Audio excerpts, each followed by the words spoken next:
Rita Eggendorfer has had a lot of people counting on her.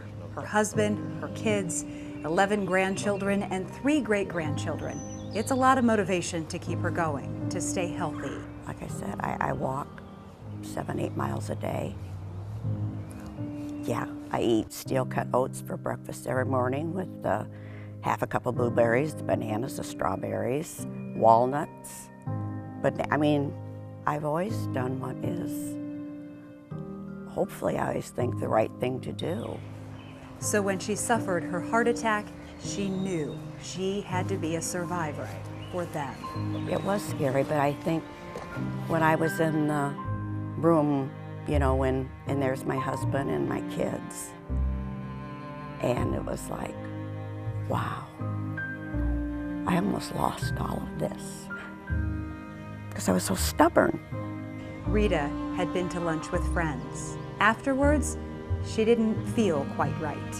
And I got a pain right in the center of my chest, and it was a little bit different. I mean, I have heartburn all the time, so I just went up and figured, okay, I'll take a little bit more Mylanta. I'm gonna get in a shower.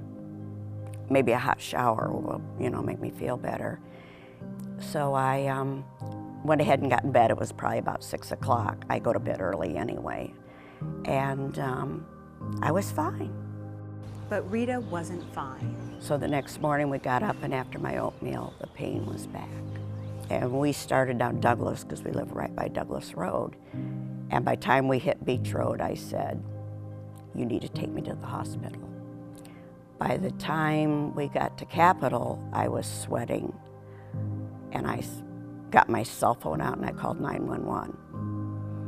And I said, we need help. And they told me that I needed to pull over and put on my flashers on the car. And I said, you know, I don't think we have time for that. We're almost to the hospital. We're just going to keep going. But it still was a stupid thing to do.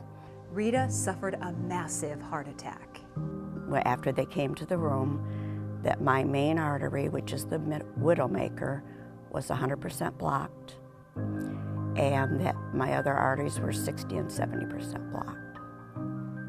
So, and I think, wow, I can't believe I made it as long as I did. Rita learned lessons that every single woman needs to take note of. I think as women, we tend to put our symptoms on the back burner when they should be on the front burner. And even when they don't seem as serious, we need to look at it, because I should have called 911. Don't think that it's nothing. It's better to be embarrassed because it's nothing than to be dead. Didn't think it would be me. And I think that's what people do. They never think it's gonna be them. And sometimes it is, and you just need to call. You need to call and get help.